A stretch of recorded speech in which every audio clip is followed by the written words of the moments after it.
다 같이 사도신경으로 신앙 고백하시겠습니다.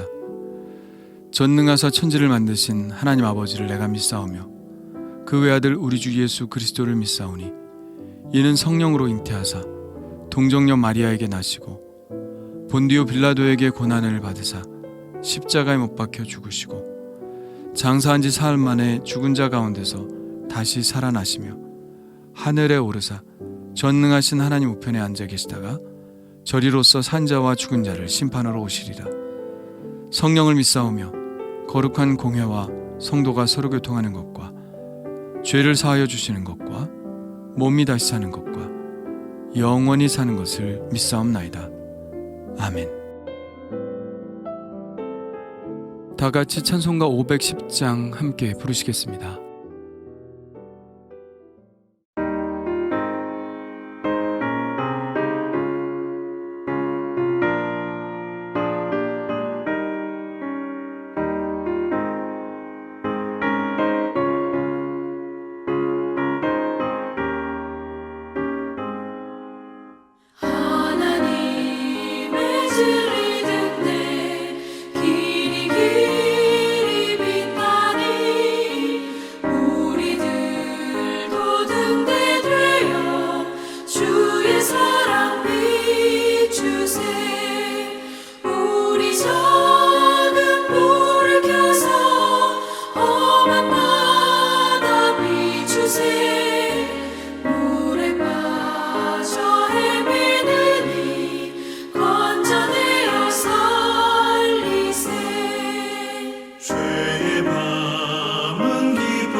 오늘 우리에게 주신 하나님의 말씀은 에스겔 33장 1절로 9절입니다. 다 같이 함께 읽겠습니다.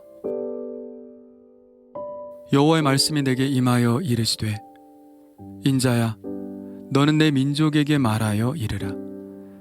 가령 내가 칼을 한 땅에 임하게 한다 하자.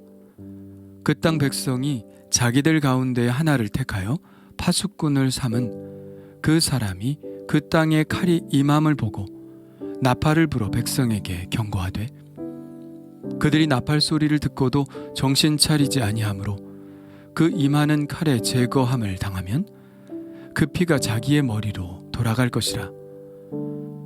그가 경고를 받았던들 자기 생명을 보전하였을 것이나 나팔 소리를 듣고도 경고를 받지 아니하였으니 그 피가 자기에게로 돌아가리라. 그러나 칼이 임함을 파수꾼이 보고도 나팔을 불지 아니하여 백성에게 경고하지 아니하므로 그 중에 한 사람이 그 임하는 칼에 제거당하면 그는 자기 죄악으로 말미암아 제거되려니와 그 죄는 내가 파수꾼의 손에서 찾으리라. 인자야 내가 너를 이스라엘 족속의 파수꾼으로 삼음이 이와 같으니라. 그런즉 너는 내 입의 말을 듣고 나를 대신하여 그들에게 경고할지어다. 가령 내가 악인에게 이르기를 악인아 너는 반드시 죽으리라 하였다 하자. 내가 그 악인에게 말로 경고하여 그의 길에서 떠나게 하지 아니하면 그 악인은 자기 죄악으로 말미암아 죽으려니와 내가 그의 피를 내 손에서 찾으리라. 그러나 너는 악인에게 경고하여 돌이켜 그의 길에서 떠나라고 하되 그가 돌이켜 그 길에서 떠나지 아니하면 그는 자기 죄악으로 말미암아 죽으려니와 너는 내 생명이 보전하리라. 아멘. 33장부터는 새로운 국면으로 넘어갑니다. 에스겔은 크게 세 부분으로 나눌 수 있는데요. 첫 부분은 예루살렘의 멸망에 대한 예언입니다. 이 예언은 예루살렘이 아직 멸망하지 않았음을 전제하죠. 그리고 두 번째 부분은 주변국들에 대한 심판의 예언입니다. 애굽을 끝으로 주변 7개국에 대한 심판의 예언이 마무리가 되죠. 이 예언은 예루살렘이 아직 망하기 전에 한 예언과 망하고 난 이후의 예언이 뒤섞여 있습니다. 그리고 세 번째 부분이 바로 오늘부터 시작하는 이스라엘의 회복에 대한 말씀이죠. 예언자의 경고대로 예루살렘은 느부갓네살에 의해 망했습니다. 그동안 에스겔의 멸망의 예언에 대해서 비웃음으로 일관하며 예루살렘의 건재함을 기대했던 그들의 기대는 완전히 무너졌습니다. 기대를 저버리지 않은 만큼 그들의 실망은 더 컸죠. 그들은 이제 완전한 절망의 나락으로 떨어집니다. 그때 하나님은 에스겔을 불러 이스라엘의 회복에 대한 예언을 하게 하십니다. 하나님께서 예루살렘을 망하게 하신 것은 멸망이 목적이 아니라 그들이 깨닫고 하나님께로 돌아와 새롭게 시작하기를 바라셨기 때문이라는 메시지를 포로로 잡혀와 있는 사람들에게 전하는 것이죠. 앞으로 맞이하게 될 새로운 백성의 새로운 미래의 비전을 하나님은 에스겔을 통하여 선포하십니다. 이스라엘의 회복에 관한 말씀 중 첫 번째 말씀은 예언자의 의무에 관한 말씀입니다. 새로운 예언을 시작하는 이때에 하나님은 에스겔에게 다시 한번 예언자의 막중한 의무에 대해서 환기시키기를 원하셨던 것 같습니다. 이미 이와 거의 같은 말씀이 3장 16절부터 나왔죠. 하나님은 다시 한번 반복해서 예언자의 사명을 일깨우십니다. 오늘의 말씀은 두 부분으로 나눌 수 있는데요. 첫 번째 부분은 파수꾼의 비유이고 두 번째 부분은 이 비유를 설명하는 부분입니다. 파수꾼의 비유는 이렇습니다. 만일 칼이 한 땅에 임한다고 할 때 그 땅 사람들은 그럴 일에 대한 경고를 받고자 파수꾼을 세웁니다. 파수꾼은 그 땅에 칼이 임하는 것을 보죠. 그러면 파수꾼은 나팔을 불어 경고해야 합니다. 그런데 이렇게 파수꾼이 나팔을 불어 경고했음에도 불구하고 사람들이 정신을 차리지 못하고 있다가 칼의 제거를 당하게 되면 그 피는 경고를 받고도 행동하지 않은 바로 그 사람들에게 돌아갑니다.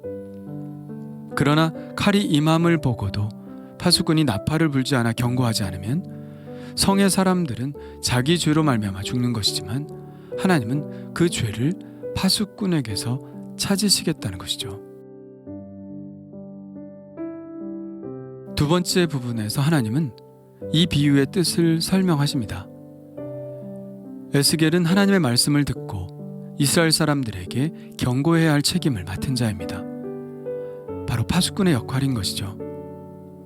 하나님이 악인에게 악인아 너는 반드시 죽으리라 하였는데 예언자가 그 하나님의 경고의 말씀을 듣고도 그 사람에게 전하여 악한 길에서 떠나게 하지 않으면 그 악인은 자기의 죄 때문에 죽게 되겠지만 하나님은 그 피를 에스겔에게서 찾으시겠다는 것입니다. 반대로 에스겔이 하나님의 말씀을 그 사람에게 전달하였음에도 불구하고 그가 돌이켜 죄의 길에서 떠나지 않으면 그 사람은 자기의 죄 때문에 죽을 것이지만 에스겔은 생명을 보존할 것입니다. 에스겔은 그 의무를 다했을 뿐 그 말씀에 순종하는 것은 전적으로 그 사람의 결단에 관한 문제이기 때문입니다. 이 말씀은 에스겔의 파수꾼으로서의 책임에 관한 말씀이기도 하지만 예레미야나 이사야나 에스겔과 같은 선지자들이 그렇게 외치는데도 그저 하나님께 불순종하는 길을 갔던 이스라엘 사람들에게 하시는 말씀이기도 할 겁니다. 예언자들은 목이 터져라 외쳤지만 그들은 듣지 않았고 좀 더 좋은 상황이 될 수도 있었는데 최악의 상황으로 치닫고 말았죠. 지금 이 시점에 그들이 이 말씀을 듣는다면 그들은 3장에서 처음 이 말씀을 들었을 때와는 전혀 다르게 들릴 것입니다. 그때는 그래도 조금 남은 희망이라도 붙을 수 있어서 예언자의 말을 무시했지만 지금은 그들이 붙잡고 있었던 모든 것들이 상실된 상태이기 때문에 예언자의 말에 귀를 기울여 듣게 되겠죠. 시편 119편에 이런 말씀이 있죠. 고난당하기 전에는 내가 그릇 행하였더니 이제는 주의 말씀을 지키나이다. 예나 지금이나 사람은 변하지 않는 것 같습니다. 자신의 삶이 무너지는 경험을 하지 않으면 하나님의 말씀이 들리지 않는 것 말이죠. 우리는 이 말씀 속에서 하나님의 모순된 행동을 발견합니다. 하나님은 재앙을 내리시는 분인데 또 한편으로는 그 재앙을 받지 않도록 그 재앙에 대비하도록 예언자를 보내는 행동 말입니다. 참 모순되죠. 하나님이 재앙을 내리실 마음이 확고하시다면 왜 예언자를 보내 경고를 하실까요? 이 모순된 하나님의 행동에서 우리는 무엇을 느낄 수 있나요? 하나님의 진짜 마음을 읽을 수 있겠죠. 하나님의 진짜 마음은 형벌을 집행할 필요가 없어지는 것입니다. 죄에 대한 형벌은 당연히 내려지는 것이지만 하나님은 아무리 극악한 죄인이라도 회개를 통해서 자기에게 다가올 형벌을 피하기를 바라시는 것이죠. 그러므로 하나님이 형벌을 내리시는 경우는 그 경고에도 불구하고 그 경고의 말씀까지 부정해버리는 경우가 유일합니다. 그렇게 되면 하나님은 어쩔 수 없이 그 형벌을 내리실 수밖에 없죠. 그러니까 하나님이 형벌을 내리시는 경우는 그야말로 정말 어쩔 수 없는 경우일 뿐입니다. 이 이야기는 우리는 얼마든지 이 형벌을 피할 수 있는 시간과 기회가 있다는 것이죠. 예레미야 선지자는 이런 하나님의 생각을 사람들에게 이렇게 말했습니다. 여호와의 말씀이니라. 너희를 향한 나의 생각을 내가 아나니 평안이요 재앙이 아니니라. 너희에게 미래와 희망을 주는 것이니라.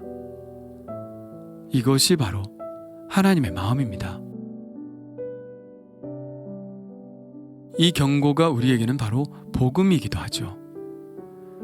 우리가 너무나 잘 아는 요한복음 3장 16절은 이렇게 쓰고 있습니다. 하나님이 세상을 이처럼 사랑하사 독생자를 주셨으니 이는 그를 믿는 자마다 멸망하지 않고 영생을 얻게 하려 하심이라. 이것이 하나님의 마음이고 이것이 우리를 살리시기 위한 하나님의 경고의 말씀이며 이것이 바로 우리를 향한 하나님의 소망입니다. 아무도 멸망하지 않고 하나님과 함께 사는 영생의 축복을 얻는 것이 바로 하나님의 마음이죠. 이 복음의 말씀은 그야말로 복음의 말씀이지만 이것은 또한 우리가 파수꾼으로서 감당해야 할 경고의 말씀이기도 합니다. 이 복음을 먼저 전해받은 우리는 이 말씀을 전할 책임을 갖는 것이죠. 이 에스겔의 예언자로서의 책임에 관한 말씀이 이제는 우리를 향한 말씀이 됩니다.